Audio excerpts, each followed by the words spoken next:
Jen is going to help us picture it. Yes. So this morning, I will be working with you during this next session. And this next session is a little bit different. It's going to incorporate everything that you guys learned yesterday, accountability and communication, personality types. But this is really about being a team member. Has anybody ever worked on a team project? Yes? Okay, well, it is the same thing when you're interning, and once you have the job, you do a lot of team projects. Tom Peters said, we are a world of team projects, and if you are going to work on a team project, you have to be a great team member. And so being a leader and being a great team member are kind of one and the same. You have to know there are certain things that you need to do to be an effective team member and be a good resource for your teammates, your colleagues, your coworkers. So we're going to do that today. Hopefully this will get you guys up and moving. I need you to get into 3 groups of 7. Well, I guess 2 groups of 7, 1 group of 6. So some of you guys are going to have to split up. I know there's just 4 back there, and then we need to take everything off the table. Except for the water. If you need to leave the water, that's fine.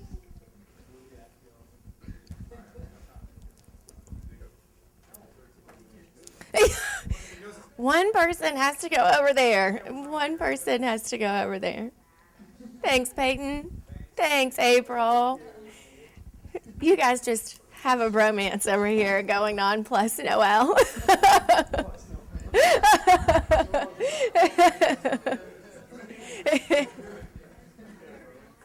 And take everything off. Take everything off the tables.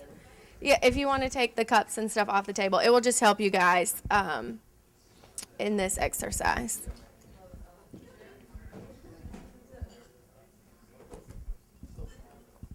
Yeah, the floor works.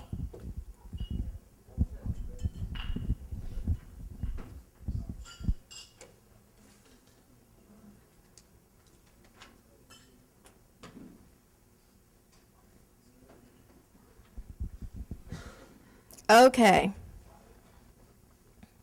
You guys ready? April, you don't even need your name tint.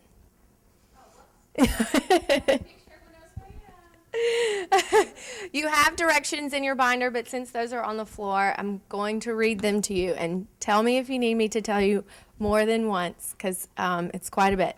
So the goal of this is to create a story in 30 minutes, laying out the cards in chronological order. Okay, they're flipped upside down for a good purpose. And so the directions are each of you will get 2 photos. So pick 2 of them randomly and leave them turned over.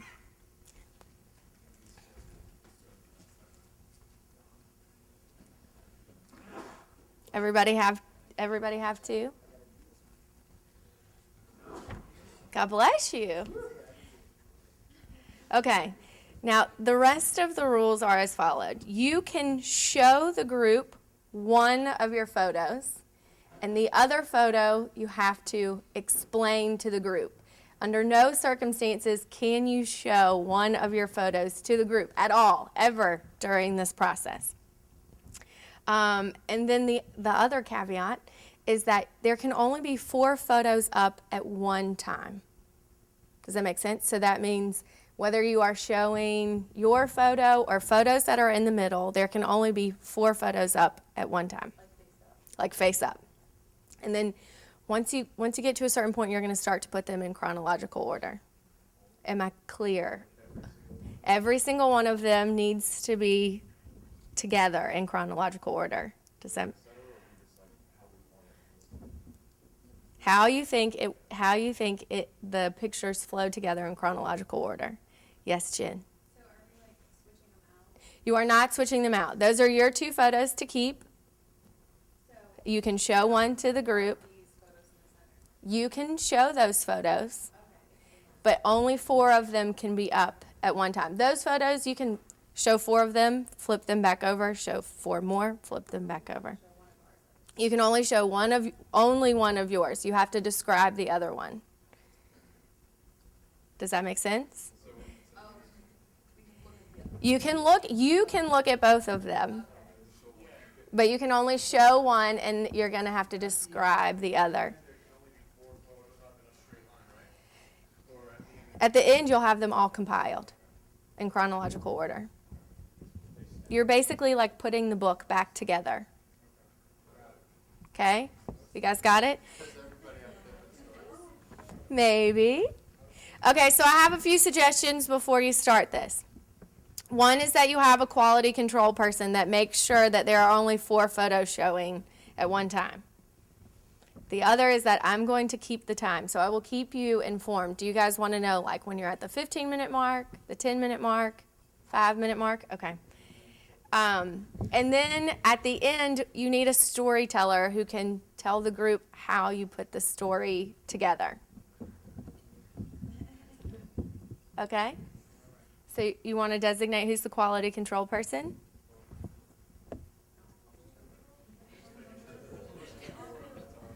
Noelle. And the storyteller?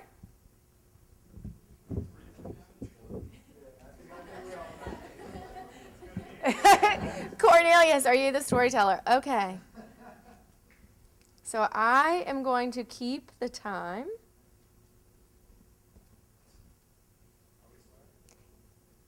You can start now.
So you guys finished a few minutes early.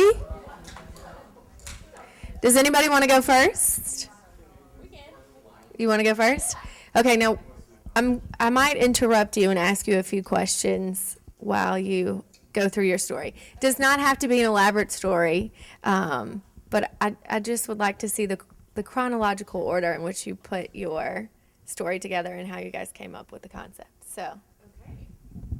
Well, so I guess I'll start. Does anybody have the other microphone? Where's it, April? Not this time, guys. I guess. Or, do we? You guys want to hold up? People on Vanna White's here. Line up. Can we? Okay. So. You can keep it on the table. You don't have to show the face. Oh, I don't have to.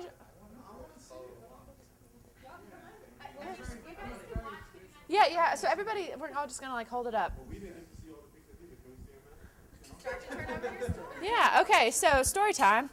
So. Or how about we hold it up for the group, y'all? Like, just flip it up. Okay. But it's a story. I don't even. Oh wait, where are we starting? With once upon a time in a far, far away land that we call Earth, we have the Earth, and very exciting. And in the Earth, all of a sudden, we see a airplane man, dun, dun, dun, mailman, and he ends up in Tahiti, and once he gets to Tahiti, he comes in with the tiki man, the medicine man. And the medicine man gets a letter from Arizona, and sorry it wasn't New Mexico, y'all, but yes. And so he comes to Arizona, and then it's kind of cool because it zooms in and to the cityscape, and we see a man who appears to be in New York City on the TV, and then we go in and we see that he's actually really in the city and wants to go on a cruise, which don't blame him. Who doesn't want to go on a cruise, right? And so we get to the cruise, and then it zooms into where the guy in the taxi was on the cruise, and this is like his dream, and that's like a little magazine, like a China doll magazine, I'm assuming. Yeah, we're going with the China doll theme here. And for toys, because I guess he's like 20 but still loves his little action figures. I don't know. It's kind of desperate little man. And and so it zooms in, and he's got these little like miniatures. I'm guessing like World of Warcraft, just with China dolls. I don't know. That's what I'm picturing in my head here. And and so I don't even know what this is, but okay. So it's like it's little like Swedish people, like Dutch, with the shoes. Very, very. This guy needs to get out, like hardcore. And and then we go to a chicken that the little kids are playing with, and we end with a chicken head. Yeah. So this is our story. So exciting, so lovely. Woo! Okay, so nobody has the extra microphone. No. We don't. I mean, with this small group, I don't think we need it. No, it's really not on the podium. So what I want to know with your team is, when was your aha moment? When did you realize that you were zooming in on each photo? Yeah, when we had the tiki man. When we had the tiki man, we saw that it was all going through, and you could tell that that's how it was.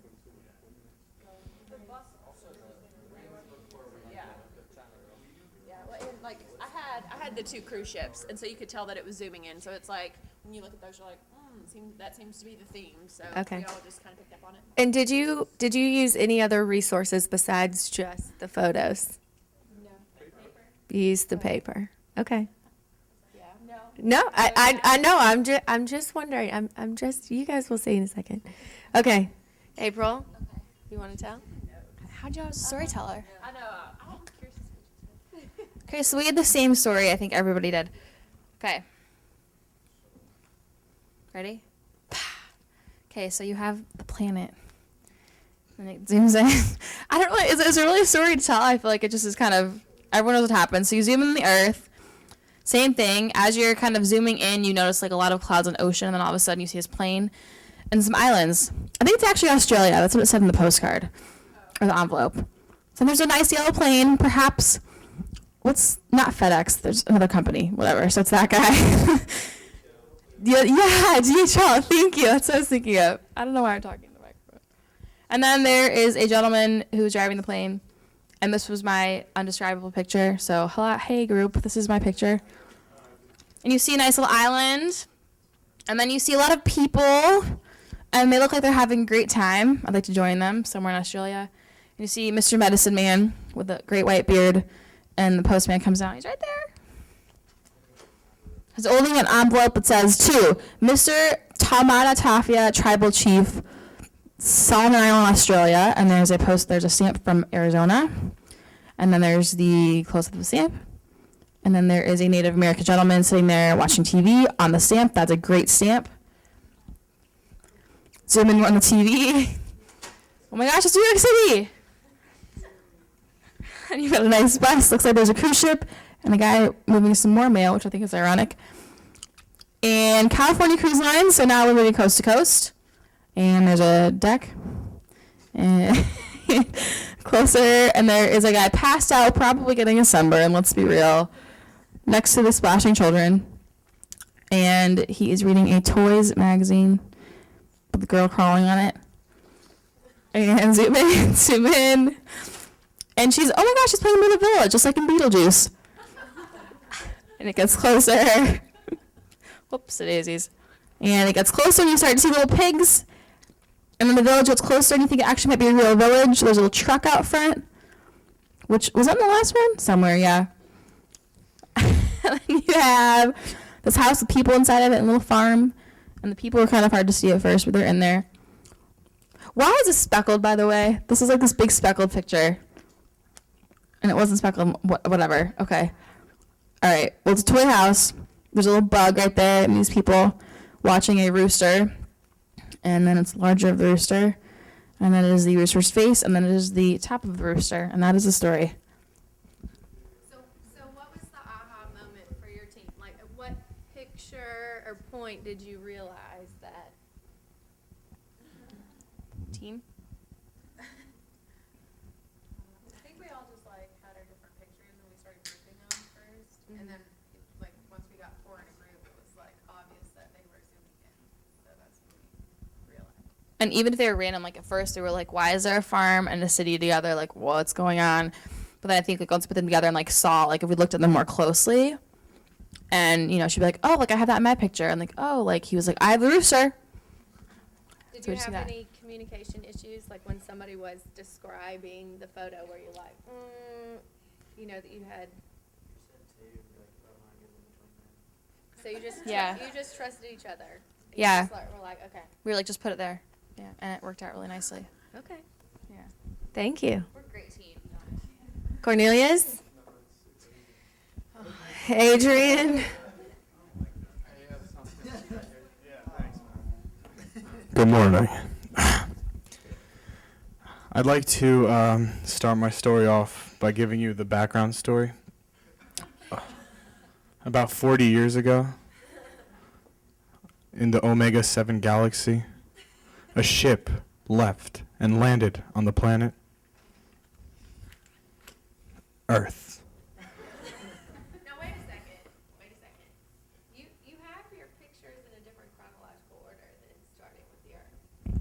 No, oh, no, I swear, it was always like this. This is just, back to my story.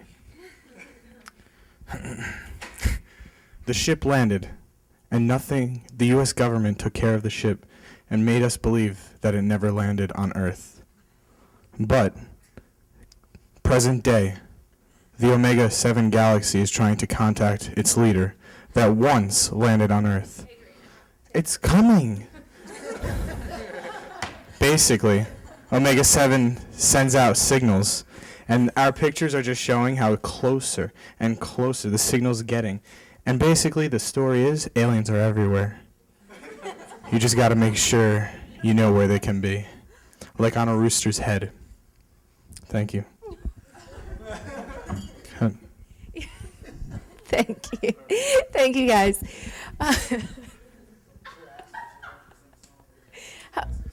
No, absolutely not. I think you tried that last night.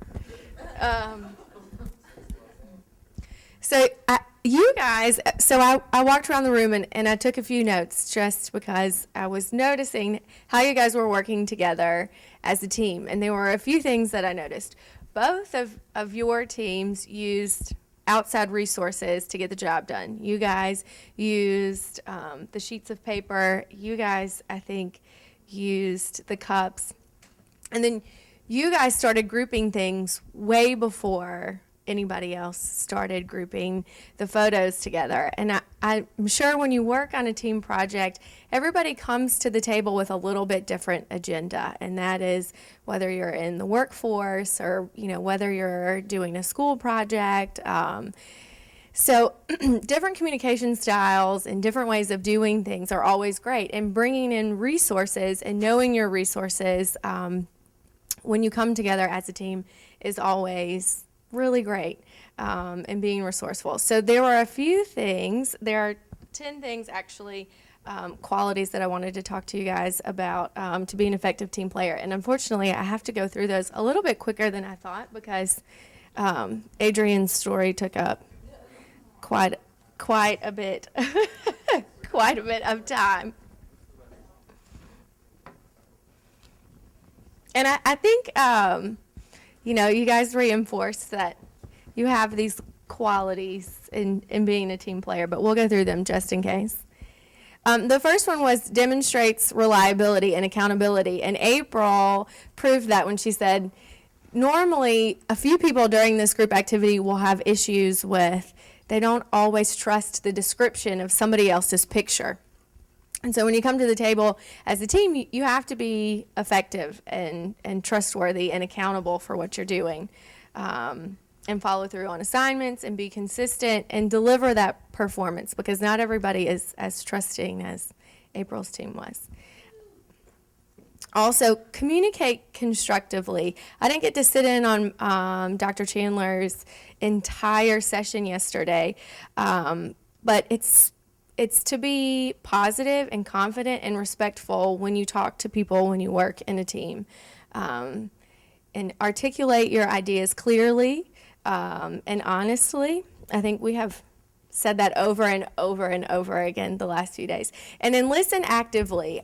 This is an important one. I know right now I am working on an IT project. We launched a website last night, and I don't speak IT besides, is it live and why doesn't this work? That's about as far as it goes for me. So listen actively with your team. Make sure that you're listening to what they say and ask questions for clarification because you need to be communicated to as much as you need to communicate to them, and that's really important. That's what I did the first year that I had a job.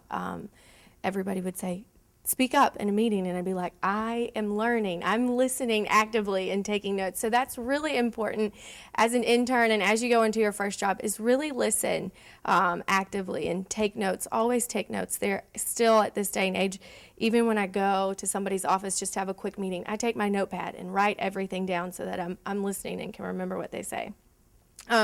Be an active participant. Most of you guys were standing around the room and really getting involved in what was going on. And that's important, just like Elizabeth Wallen said yesterday when she was that the CEO used to make coffee. Function as an active participant in any way that you can, and show that you're engaged and wanting to be there, and that's really important. Share openly and willingly, and take the initiative to keep people informed of what's going on. As a leader, when you're working in a group setting, don't be afraid to share information that you think everybody else might not know or might not have, or to pass along that information, because there's changes day to day, especially when you're in the workforce. Always pitch in, whether it is making coffee or making copies or helping bring in the lunch, whatever it is. Despite the differences that you have with style and perspective or communication, be a part of the team process from beginning to end, and make sure that you respond to everything that comes your way, whether it be an email or a question. Make sure you do that. Be flexible.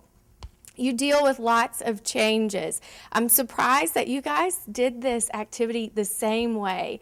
A lot of times people will start with the rooster and go to the world, and then other groups will go from the world to the rooster. And so it's interesting to see that you guys did it the exact same way. I don't think I've ever seen that before, so that is a first. So that's why when you turned it over and you were like, you started with the world, I was like, well, wait a second. Because you have to be flexible. Everybody else is going to have a different personality style, communication style, and you need to be able to see the whole picture, eventually at the end, but you have to use your resources when you don't know all of the pieces to begin. Show commitment to your team. I think we all know this. Strong team players care about their work. And they show up every day and respond to what's going on and give a good effort. Work as problem solvers. Did you guys see this as a problem or a challenge? A challenge. It's a mindset a lot of times, and that will take you to a different place. Like when you look at something, you see it as a problem instead of a challenge, you have to switch that mindset, because looking at it as a challenge will make it more exciting, and you can do more things that way. Treat others in a respectful and supportive manner. You guys do that already, and I think it's great. So really, I want to leave you with, when you work in a team, look beyond your own piece of work and look at the bigger picture. That will help you down the road be effective. And you really want to be a resource when you're interning or to your colleagues or coworkers, because that sets you apart as a leader as well. So, did you guys think this was fun? Good. Any questions? No? You guys have a break.